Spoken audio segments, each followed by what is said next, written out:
tentang pendidikan tauhid ya. Pendidikan tauhid. Paradigma itu cukup di mata kuliah saja. Nama mata kuliah saja dipakai paradigma, tapi kalau sudah masuk ke dalam, kita tidak ada paradigma-paradigma. Karena pendidikan tauhid dalam hadis itu ya bukan lagi paradigma, dan memang pendidikan tauhid berdasarkan hadis Nabi itu tidak ada sumber yang lain selain Al-Quran dan hadis. Tapi kalau disebut umpamanya pendidikan multikultural, oke lah, mungkin bisa kita sebut paradigma. Dan pemakalah sudah mempresentasikan, saya kira kalau sudah dibuat presentasi, mubazir juga kalau harus presentasi lagi. Cuma persoalannya apakah kita semua mendengar, membaca dengan baik. Dalam makalah itu sudah dijelaskan beberapa poin. Pertama tentang pendidikan tauhid, pendidikan akidah umum lebih luasnya, tapi pendidikan tauhid yang agak sempit. Karena pendidikan tauhid juga terkait dengan akidah ya, pendidikan iman kepada malaikat dan sebagainya. Kemudian hadis-hadis yang berbicara materi-materi pendidikan tauhid, ada beberapa hadis yang dikutip oleh pemakalah. Kemudian pendidikan, metode-metodenya juga dibahas, ada 2 tadi, nasihat dan pembiasaan. Saya kira ini kalau sudah dibaca, saya kira tinggal diskusi saja. Gimana Putri? Silakan dikasih pengantar sedikit Putri. Tidak usah presentasi, Anda sebut saja apa yang teringat oleh Anda tentang makalahnya. Baik, Pak. Ya, silakan. Bismillahirrahmanirrahim. Assalamualaikum warahmatullahi wabarakatuh. Waalaikumsalam warahmatullahi wabarakatuh. Baiklah Bapak Ibu, sebagai pengantar untuk diskusi kita kali ini, di sini dalam makalah tentu kita ada bahas beberapa poin, ada tentang konsep dasarnya, bagaimana konsep dasar tauhid itu sendiri, dan ada beberapa materi dan metode ya di dalam hadis tentang pendidikan tauhid ini yang kita bahas. Mungkin sudah kita sangat percaya dan yakin sekali Bapak Ibu sudah melihat presentasi maupun makalah yang kita baca, yang kita share gitu. Dan sekarang kita buka ya sesi diskusi atau sesi tanya jawab. Nah, jika ada pertanyaan silahkan Bapak Ibu bertanya. Kita buka untuk 4 penanggap terlebih dahulu untuk sesi pertama ini.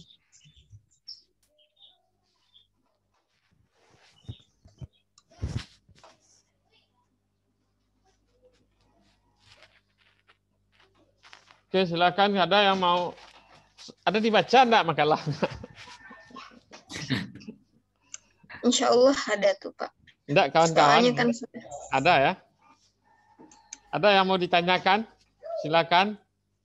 Saya nanti akan menyampaikan sebuah hadis yang memang terkait betul dengan pendidikan hadis, pendidikan tauhid, pendidikan akidah.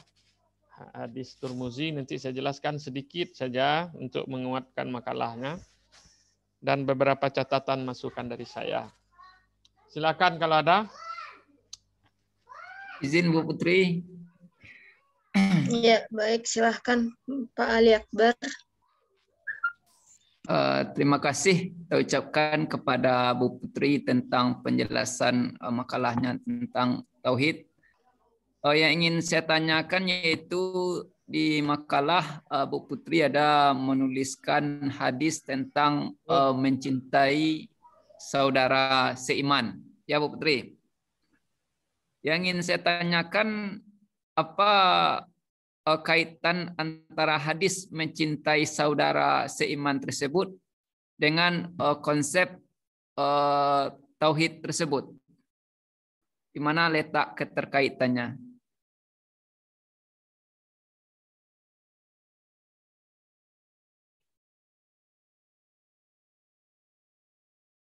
Makasih Bu Putri. Izin Terima bertanya, kasih Pak Ali Akbar. Mungkin kita buka lagi pertanyaan Bapak Ibu sebelum dijawab. Silahkan. izin bertanya. Ya, silahkan Pak Inesri. Baik, terima kasih kepada pemakalah. Pada siang hari ini kita membahas tentang tauhid. Jadi yang mau saya tanyakan, dalam metode tauhid ini ada dua. Pertama pembiasaan, yang kedua nasihat. Jadi yang mau saya tanyakan, kenapa biasanya pada anak-anak yang kecil itu sudah dibiasakan orang tua bagaimana menerapkan tauhid. Tapi setelah anak itu besar, coba kita lihat di lapangan. Kebanyakan orang-orang yang bertauhid itu tentu ibadahnya kepada Allah itu meningkat. Kenapa di masjid atau musola kebanyakan jemaahnya orang-orang yang sudah tua saja? Bagaimana dengan anak-anak yang muda atau dengan remaja? Bagaimana konsep tauhid tersebut? Mungkin demikian, saya kembalikan kepada Bu Putri. Ya, terima kasih Pak Inesri. Masih kita tampung dua pertanyaan lagi ya Bapak Ibu. Silahkan. Izin bertanya, moderator atau pemakalah? Ya, silahkan Pak Alif Lila. Administrator. Baik, Bapak dosen yang saya hormati serta rekan-rekan PAI.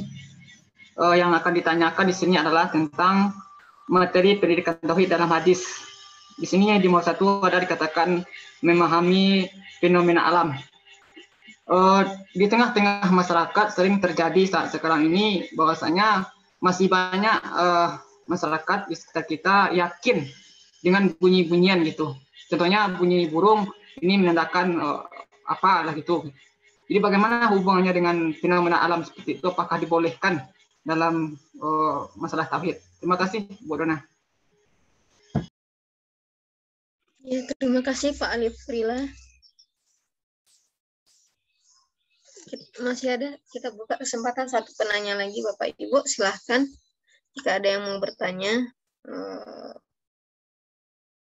masih kita buka.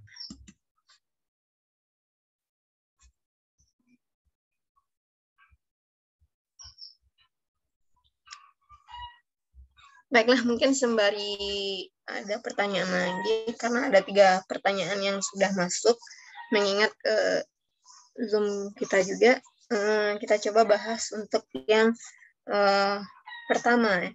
Sebenarnya materi tauhid ini kita kira cukup berat ya, karena ini terkait dengan akidah ya, terkait dengan keimanan kita kepada Allah. Tapi ya dengan ilmu yang seadanya kita coba untuk membahas di forum ini.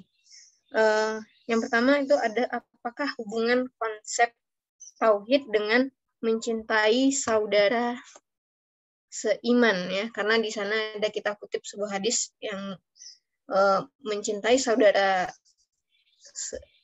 seorang yang beriman itu lebih mencintai saudara seimannya ketimbang dirinya sendiri, yaitu lebih mementingkan saudaranya dibandingkan dirinya sendiri, yaitu matan hadisnya. Nah, lalu apa hubungannya dengan konsep tauhidnya? Ya, ini adalah sebuah materi dalam pendidikan tauhid ya. Ini adalah materi atau kurikulum ya.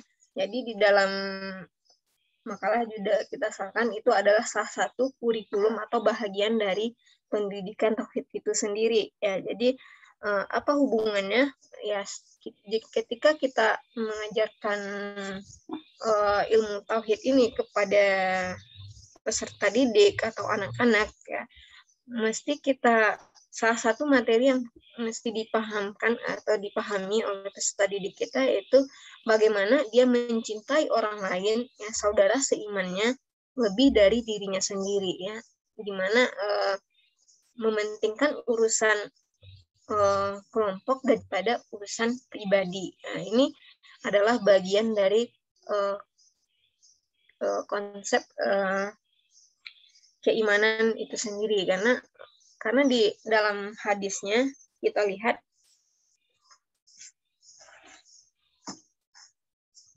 sebentar Bapak Ibu, dilihat dulu.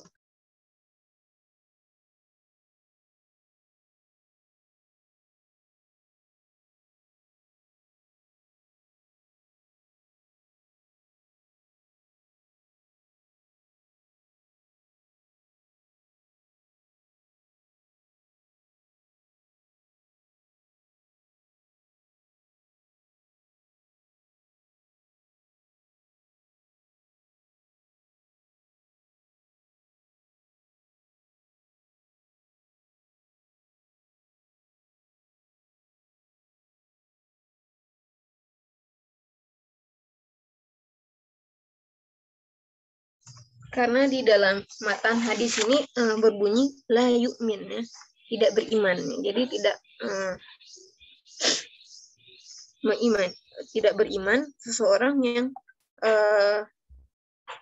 dari kalian sehingga dia mencintai saudaranya lebih dari saudaranya sendiri. Jadi ini adalah bagian dari materi tauhid. Gitu. Kalau kita lihat, nah jika ada tanggapan lain dari Bapak Ibu, silahkan ingin menambahkan atau ingin berpendapat, kita buka di forum diskusi ini. Ditanggapi aja semuanya dulu, Putri. Yang lain juga.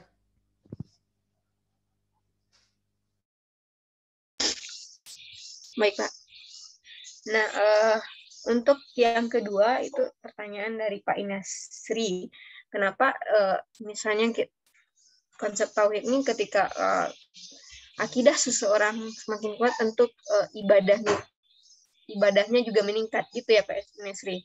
Namun kenapa sekarang kita lihat di masjid banyak yang lebih usianya usia yang dewasa ke atas daripada ketimbang anak muda?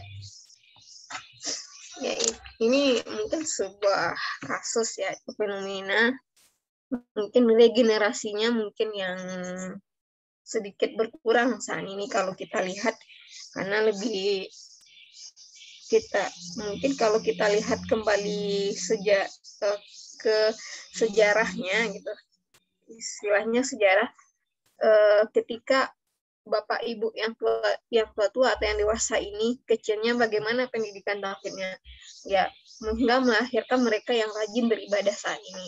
Tentu ini adalah bagian dari pembiasaan di masa kecil Bapak Ibu tersebut. Nah, kemudian tidak terlepas juga dari lingkungan atau hidayah Allah, gitu. Tidak terlepas juga dari hidayah.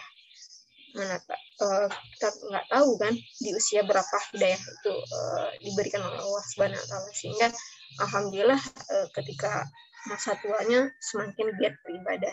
Namun yang memang sangat kita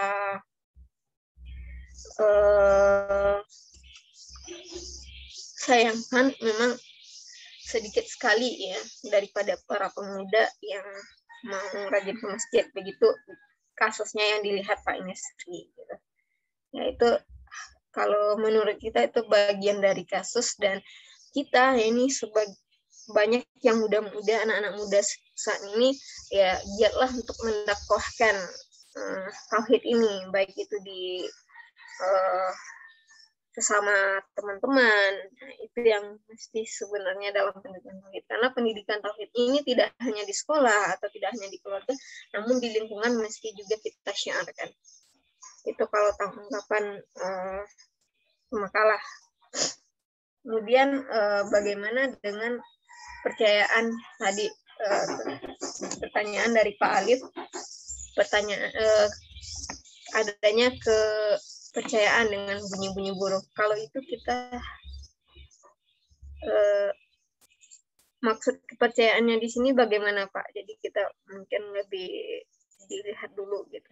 Bagaimana contohnya? Mungkin kan di masing-masing daerah kepercayaan seperti itu berbeda. Kalau di daerah kita tidak ada yang seperti itu. Jadi mungkin dijelaskan dulu Pak, baru bisa kita coba untuk menjawab.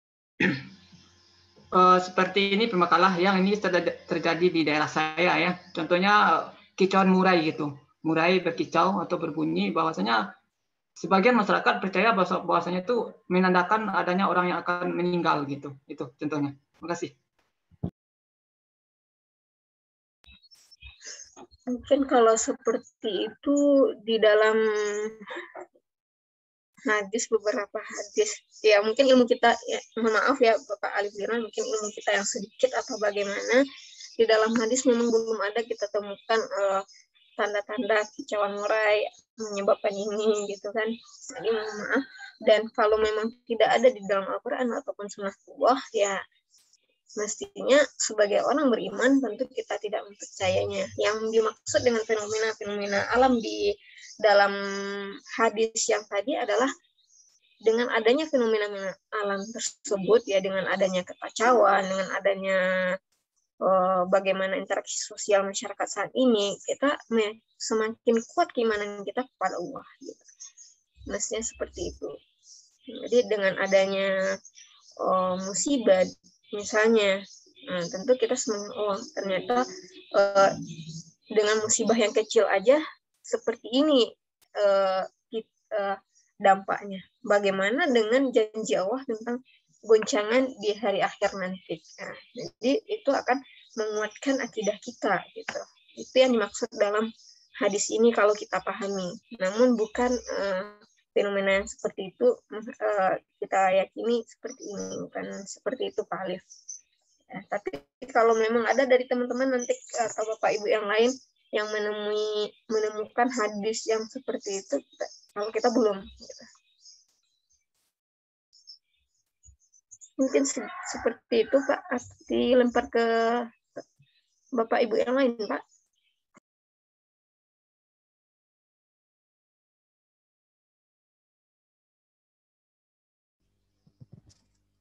Oke, ada yang mau menambahkan? Menambahkan saja, tidak usah diminta lagi tanggapan ke penanya ya.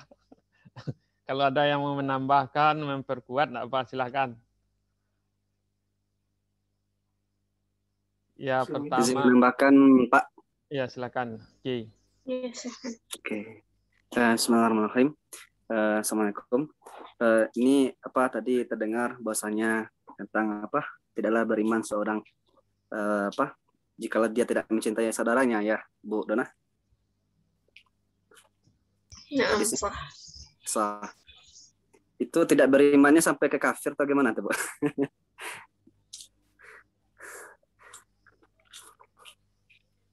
Liingkar iman atau misalkan atau mungkin berkurangnya iman mungkin. Nah. Berarti kalau kita tidak beriman, tadi maknanya Anda masih ragu siapa yang Ibu jelaskan tadi.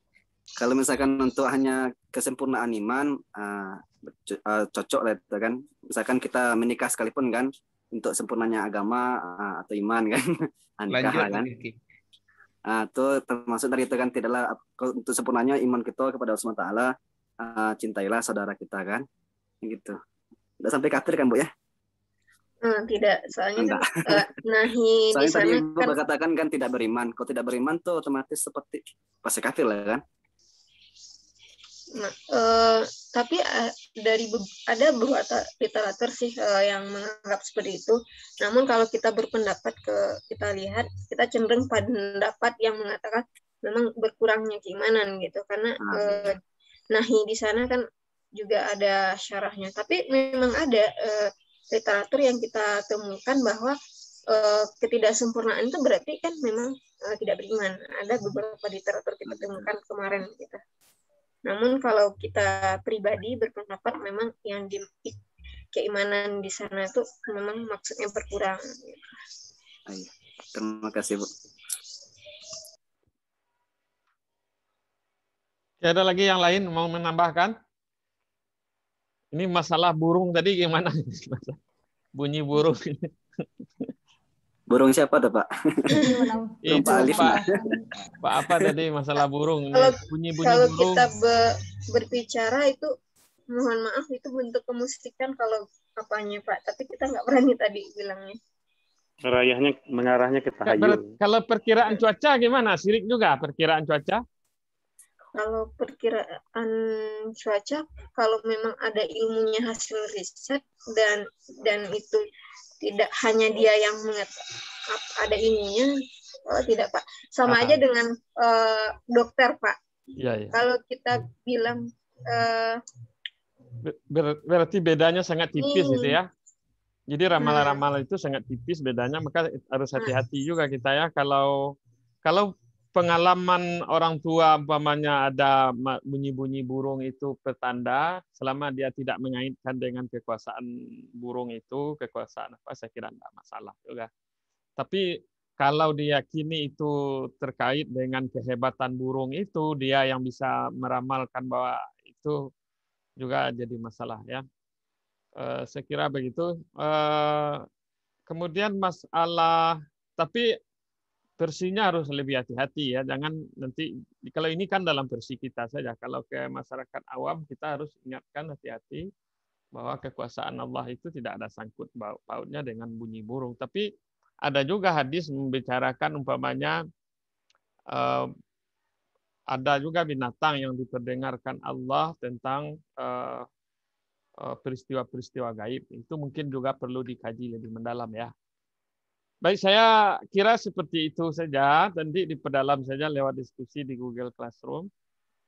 Tadi yang kedua pertanyaannya apa tadi itu? Yang kedua, oh ya, iman itu memang kalau orang dewasa turun dan naik. Ya. Ada kadang naik, kadang turun. Itu memang disampaikan Nabi ya. Makanya kita kuliah ini dalam rangka memperkuat iman ini. Majelis taklim memperkuat iman, adanya zikir memperkuat iman kita, ibadah sholat memperkuat iman. Dan memang persoalan kita sekarang antara keimanan dengan praktik ibadah kita terjauh terjadi di masyarakat. Tapi belum tentu juga orang tua kita menanamkan akidah yang benar. Ya, belum tentu juga apakah betul orang tua kita sudah menanamkan akidah yang benar, lalu setelah dewasa akidahnya hilang, bukan begitu juga. Menurut saya justru pendidikan akidahnya dari awal juga tidak benar, belum benar. Nah, saya kira begitu logikanya. Kalau sudah benar pendidikan akidah anak-anak kita, saya yakin ini saudara-saudara ini orang-orang yang pendidikan akidahnya benar, rajin ke masjid, salat berjamaah. Nah, saya kira begitu konsepnya. Jangan tidak benar juga kalau ada perubahan. Saya kira pendidikan akidahnya yang tidak benar. Ibadah itu tidak sempurna di samping masalah-masalah yang lain. Itu Pak. Ya. Teringat ada seorang sufi dulu berkata seperti ini. Tapi entah riwayatnya apa nggak tahu pasti sih. Burung gagak mati berarti telah mati pula seorang orang munafik itu. Ya itu maksudnya itu ada juga memang hadis-hadis. Kalau itu kan dilecak dulu lah hadisnya. Ada juga hadis umpamanya ayam berkokok di subuh hari itu ada yang didengarnya ya dengan alam gaib umpamanya. Ada peristiwa-peristiwa yang diperdengarkan, tetapi kalau bunyi burung tadi menandakan itu tidak benar juga. Tapi kalau jangan dikaitkan dengan burung itu memiliki ramalan dan sebagainya. Saya kira seperti itu saja ya. Iya. Ada satu hadis ini saya tambahkan kayak kita bersama pemakalah hadis riwayat Turmuzi yang betul-betul terkait dengan pendidikan akidah, karena di sini hadis ini dari Ibnu Abbas, coba dilihat nanti radhiyallahu anhu. Ibnu Abbas ini berkata, kuntu khalfan Nabi sallallahu alaihi wasallam. Dulu aku pernah waktu kecil bersama Nabi, duduk di belakang Nabi sallallahu alaihi wasallam yauman pada suatu hari. Nah, ini Anas bin Malik menceritakan waktu kecilnya bersama Nabi, berarti ada unsur pendidikannya ya.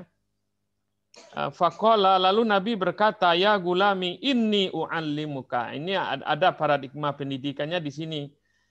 Jadi kita bedakan tauhid dengan pendidikan tauhid. Kalau disebut pendidikan tauhid, kita harus kaitkan dengan tauhid itu dengan konteks pendidikan. Tapi kalau ilmu tauhid murni, tentu hadis ini berbicara tentang, hadis itu rata-rata kan bicara tauhid itu. Semuanya terkait dengan tauhid. Tapi bagaimana Nabi mengajarkan tauhid? Ini salah satu hadis ini. Ya gulam, hai Anas bin Malik, inni u'allimuka. Saya akan mengajarkanmu. Nah, ini di situ ada unsur pendidikan. Anas bin Malik waktu itu berumur 10 tahun. Inni u'allimuka kalimatin, beberapa kata. Ihfazillah. Ini sering saya kutip dalam ceramah-ceramah terhadap guru-guru. Ihfazillah. Jadi ada 4 kata atau 4 frase yang disampaikan oleh Nabi kepada Anas bin Malik. Ihfazillah yahfazka. Peliharalah Allah wahai Anas bin Malik, niscaya yahfazka. Niscaya Allah akan memeliharamu. Nah, itu hadisnya. Nanti dicari hadisnya sahih ini. Tapi hadisnya riwayatnya Turmuzi, saya lihat di Bukhari, Muslim apa ada saya tidak tahu. Tapi yang hadisnya sahih. Ini diceritakan oleh Anas bin Malik. Yang pertama, peliharalah Allah, niscaya Allah akan memeliharamu. Yang kedua, kata Nabi berkaitan dengan iman juga kepada kepada Allah, ifazillah, jagalah Allah, tajidhu tujahaka. Niscaya engkau mendapati Allah itu bersamamu. Jadi pertama pelihara Allah, Allah bersamamu. Yang kedua, kalau Allah tidak bersamamu, Anas, seolah Nabi berkata demikian, Allah akan bersamamu dalam kondisi apapun, kayak gitulah. Jadi kalaupun kita sakit, Allah bersamamu dalam keadaan sakit. Kalau kamu tidak punya duit, Allah bersamamu dalam kondisi kamu tidak punya duit. Yang itu hadisnya. Lalu kata Nabi, idza sa'alta fas'alillah, apabila engkau meminta wahai Anas bin Malik, maka mintalah kepada Allah. Wa idza ista'anta fasta'in billah, jika engkau minta pertolonganlah kepada Allah. Oleh guru-guru kita menganggap hadis ini kaitannya dengan pendidikan akidah. Jadi meminta hanya kepada Allah, minta tolong hanya kepada Allah, peliharalah Allah, agama Allah, peliharalah perintah Allah. Nah, wa'lam ini kaitannya dengan iman kepada qada dan qadar. Annal ummata lawi jatama'at, sungguhnya sekelompok orang berkumpul ala ayyan fa'uka, memberi manfaat kepadamu. Jadi orang ingin menolongmu bisyai'in terhadap satu persoalan, membantumu, la yanfa'uka, mereka tidak akan mampu memberi manfaat. Illa bisyai'in qad kataballahu laka, kecuali sudah ditetapkan oleh Allah. Ini hadisnya kepada Anas bin Malik, umurnya 10 tahun, ini betul-betul berkenaan dengan hadis pendidikan akidah menurut para ulama. Nah, sebaliknya di kelanjutan hadis itu adalah wa ini jatama'u ala ayyadurka, sekalipun ada sekelompok orang berencana berkumpul untuk mencelakaimu, lam yadurruka illa bisai'in. Mereka tidak akan celaka kecuali sesuatu yang sudah ditetapkan oleh Allah. Rufi'atil aqlam wa jaffatis suhuf. Telah diangkat kalam, telah kering suhuf. Artinya telah ditakdirkan oleh Allah, ya. Ini salah satu hadis Anas bin Malik, dan hadis-hadis lain juga, umpamanya surat Talaq ayat 2 itu wa may yattaqillaha yaj'al lahu makhraja, itu ada asbabun nuzulnya hadisnya itu. Siapa yang tahu ceritanya itu? Wa may yattaqillaha yaj'al, itu ada asbabun nuzulnya. Ada salah seorang mengadu kepada Nabi. Ini juga tentang pendidikan tauhid yang juga perhatian kita. Ya Rasulullah, anak saya disandera oleh musuh dan istri saya merasa sedih. Lalu kata Nabi, banyaklah membaca la haula wala quwata illa billah. Apa yang terjadi? Ibu orang tua tadi membaca la haula wala quwata illa billah, la haula wala quwata illa billah. Anaknya disandera oleh perampok. Lalu apa yang terjadi? Dengan izin Allah, anak itu ditangkap, lepas dari perampok tadi, dan dia lari. Bahkan dia pulang itu membawa kambing, binatang ternak yang bisa dimakan oleh keluarganya. Maka sesudah itu turunlah ayat wa may yattaqillaha yaj'al lahu makhraja wa yarzuqhu min haitsu la yahtasib. Wa may yattaqi wa may yatawak apa lanjutannya itu? Wa may yatawakkal 'alallah fahuwa hasbuhu. Siapa yang bertawakal kepada Allah, maka Allah akan cukupkan. Nah, itu hadis juga terkait dengan pendidikan. Banyak hadis yang terkait dengan pendidikan tauhid, dan kisah-kisah para ulama dahulu menceritakan bagaimana kisah-kisah orang bertauhid. Saya kira itu saja kuliah kita. Nanti hadisnya bisa disempurnakan dengan hadis yang tadi dan ditambah hadis-hadis yang lain. Yang kalau hadis Anas bin Malik itu betul-betul Nabi u'allimuka, saya ajarkan kamu. Jadi seolah Nabi mensanadkan, mengajarkan betul kepada Anas bin Malik, Nabi sebagai pendidiknya, Anas sebagai, nah, kalau la yu'minu itu memang hadis juga tentang tauhid, tapi hadis secara umum. Kalau tadi ala u'allimuka, jadi ada unsur pendidikannya. Nah, ini yang kita maksudkan dengan pendidikan tauhid. Lalu kalau saya baca lagi, ada ini buku yang saya bawa kemarin, Mendidik Anak Bersama Nabi. Pendidikan tauhid itu bukan hanya mengajarkan anak Allah, tauhid bukan begitu, tapi juga mendidik anak cinta kepada Nabi, ya, mengajarkan anak cinta kepada Al-Qur'an, itu juga bahagian dari pendidikan tauhid.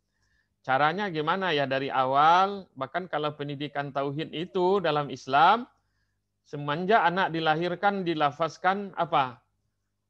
Azan dan qamatkan. Asyhadu an la ilaha illallah, la ilaha. Itu sudah pendidikan tauhid. Nah, harusnya itu dibahas juga dalam konteks bagaimana, kenapa diucapkan la ilaha illallah, lalu kenapa dikekahkan, kenapa diazankan, bahkan berhubungan suami istri pun kita harus berdoa dan sebagainya. Itu prosesnya panjang dalam pendidikan tauhid itu. Sekira demikian. Oke. Ada yang mau komentar? Putri? Pas, Pak. Oke ya. Saya cukup demikian. Nanti di Google Classroom pertanyaannya saya share tadi Putri, silakan kalau ada yang mau menambah pertanyaan di Google Classroom diberi komentar. Dan saya ingatkan lagi yang kita bahas itu bukan ilmu tauhidnya ya, tapi pendidikan tauhid. Beda ya. Nanti Anda kalau bikin tesis atau apa, pendidikan akhlak beda dengan akhlak ya. Pendidikan tasawuf beda dengan tasawuf. Yang kita bicarakan adalah pendidikan tauhid, bagaimana Nabi menanamkan tauhid dari umur anak 10 tahun kepada Anas bin Malik dengan lafaznya yang tegas, ihfazillah yahfazka, peliharalah Allah. Jadi dari kecil anak itu harus ditanamkan tauhidnya, sehingga yang terjadi sekarang itu menurut analisa saya, ya memang faktor ya di samping iman itu memang turun naik, kadang turun, kita pun merasakan begitu ya, kadang rajin salat ke masjid, tapi kadang enggak lagi. Rajin baca Al-Quran, baru baca mau tamat, mau khatam Al-Quran Ramadan, ternyata baru baca 1 juz baru sudah turun. Nah, maka oleh sebab itu kita harus berlindung kepada Allah ya. Berlindung kepada Allah. Makanya doa-doa yang diajarkan Nabi itu banyak itu. Umpamanya auzubika alla nusrika. Kami berlindung kepada engkau ya Muhammad. Kami berlindung kepada engkau ya Allah. Kami tidak mempersekutukan Allah. Jadi iman kita turun naik itu pun kita harus berlindung kepada Allah. Saya kira demikian pertemuan kita hari ini. Saya tidak saya fullkan itu bukan berarti kita tidak belajar ya. Karena memang saya sekarang juga berada di rumah. Ada persiapan mau berangkat ke ceramah nanti malam juga di Solo. Jadi itu saya cukupkan. Mudah-mudahan manfaatnya berfaedah bagi kita semua. Pendidikan tauhid adalah pendidikan pondasi dalam pendidikan Islam. Dan kalau kita dalami ini prosesnya mulai dari anak lahir sampai kepada anak itu fasenya juga ada berbeda-beda itu. Ada fase sebelum lahir, fase setelah lahir, fase itu juga pendidikan tauhid itu bertingkat-tingkat. Itu yang harusnya dikembangkan dalam mata kuliah kita, yang harus dibaca lagi. Baik. Oke. Ada lagi yang mau menambahkan?